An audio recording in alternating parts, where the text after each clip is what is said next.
Hi, I'm Christine. Welcome to Keep Exploring Kids.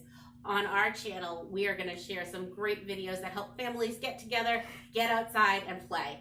We're hoping that you'll join us as we do some story times, create some play experiences, and go on some family adventures together. My husband, my daughter, and I are in this all together, and we hope that your family will join us.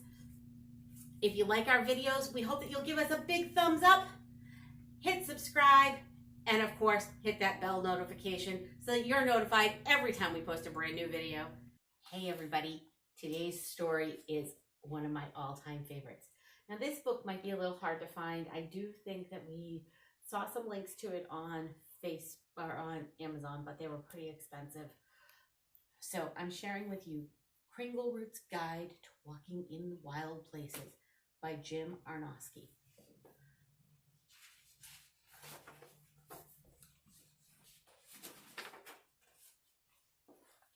Hello, my name is Cringleroot. When I woke up this fine summer morning, my feet were itching to take me places. I'm going for a long walk. You can come too. We'll be walking in wild places. You'll need to wear long pants so brush and stickers won't scratch your legs. In the clearing around my cabin, small birds nest amid the tall grasses and weeds. Look, a song sparrow nestled on her eggs. Let's tiptoe back and away so we won't disturb her. What's this? A tick is crawling on my pants. I must have brushed against a grass blade that the tick was on. When you're walking in weedy or grassy places, stop every so often and check your clothes for ticks. The odds are you won't find any. But if you do happen to find a tick on your clothing, get the tick off before it crawls onto your skin. Ticks bite and suck blood. See, there's the tick. You can remove a tick from your clothing by pushing it off using a twig.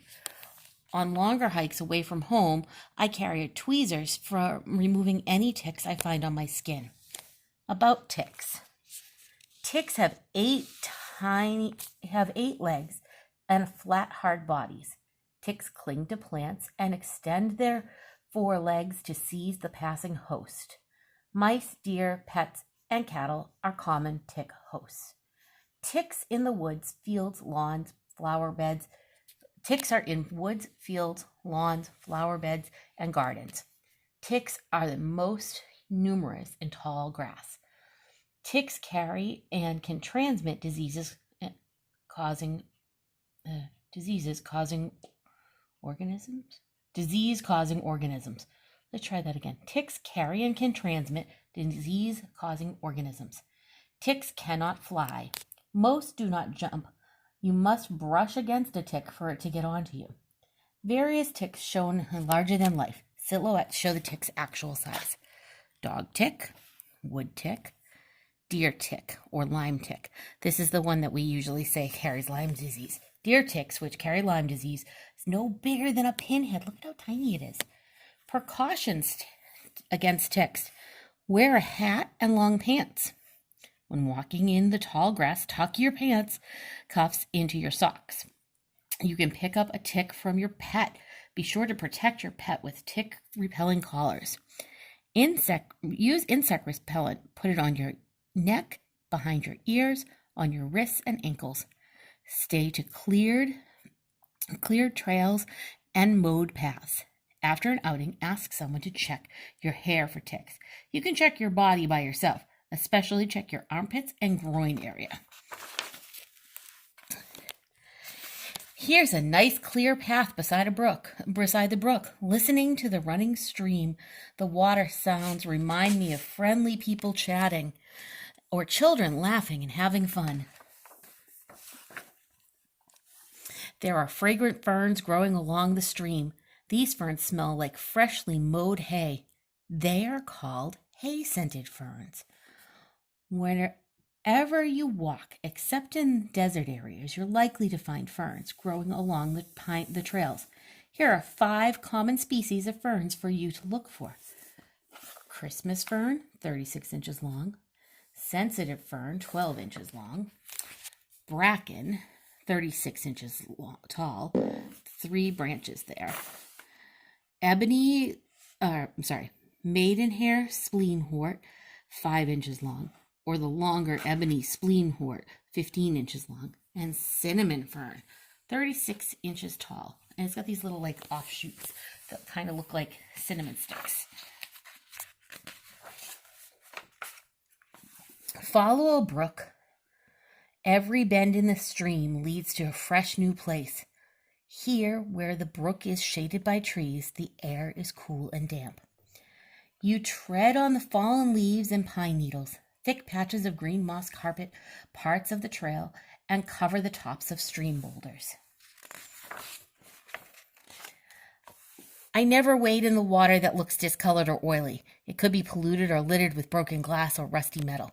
This brook is so clear and sparkling, I can't resist stepping in it. Wading in a stream, you feel the cool push of water moving. It is the constant motion of the water that wears away the stream stones, making them round and smooth. In the shallow pond, minnows swim around your legs and nibble at your toes. Hoo ha hee, that tickles. Walking barefoot is a way to really feel the world the way the animals do. Walk flat-footed like a raccoon and make perfect whole footprints in wet sand. Or tiptoe like a deer and leave only tiny toe prints. See the difference?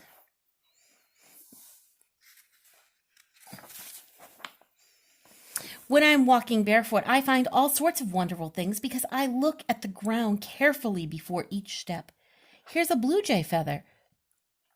In my collection of found things, I have a few 4-leaf clovers, Indian arrowheads, smooth and colorful stream stones, and my prize find, a long shedded snakeskin. Before we leave the brook, we had better put our shoes back on. There's a hornet flying right around me. Maybe it thinks my yellow shirt is a giant dandelion. So let's see. Hornet, wasp, honeybee, yellow jacket. If a hornet, wasp, or bee flies close to you, don't run or swat the air. You may provoke a sting. Instead, remain calm and let the insect fly away on its own. If it should happen to land on you, gently brush it off and walk away. If you see a hornet, wasp, or bee disappear behind a leafy branches of a bush or a tree, or fly into an opening in a hollow log, or a light on the ground and crawl down into a hole, don't go near that place. You may accidentally be invading a whole nest of stinging hornets or a hive full of angry bees.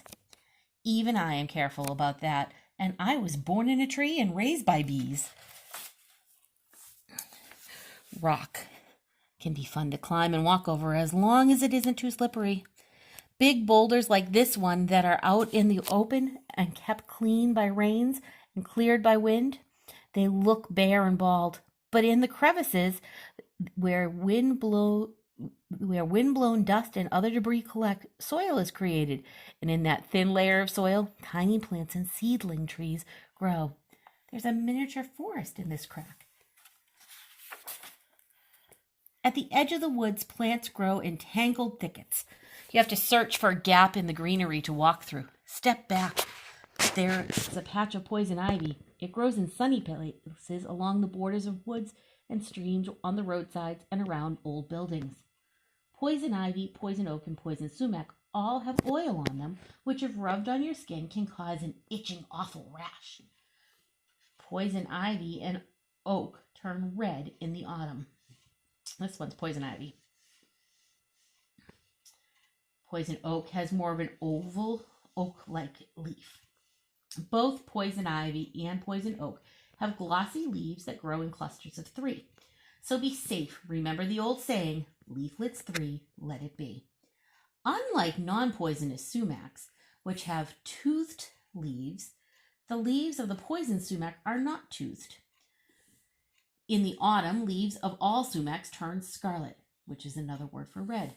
Speaking of poison plants, if you see any wild mushrooms, look but do not touch. Some are deadly poisonous. Just a touch may accidentally get some poison on your hands, and from hand to mouth. The woodland is marked by the footpaths of animals, tiny footpaths made by mice, rabbit runs, and deer trails. All the trails through the woods have been created simply by pressing the animals' feet traveling over the same ground day after day. I've created a footpath of my own that leads right to the door of my cabin.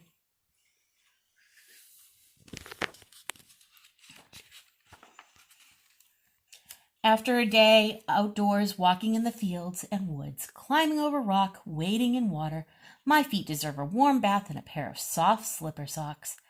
Then I like to sit back, put my feet up, wiggle my toes. How about you?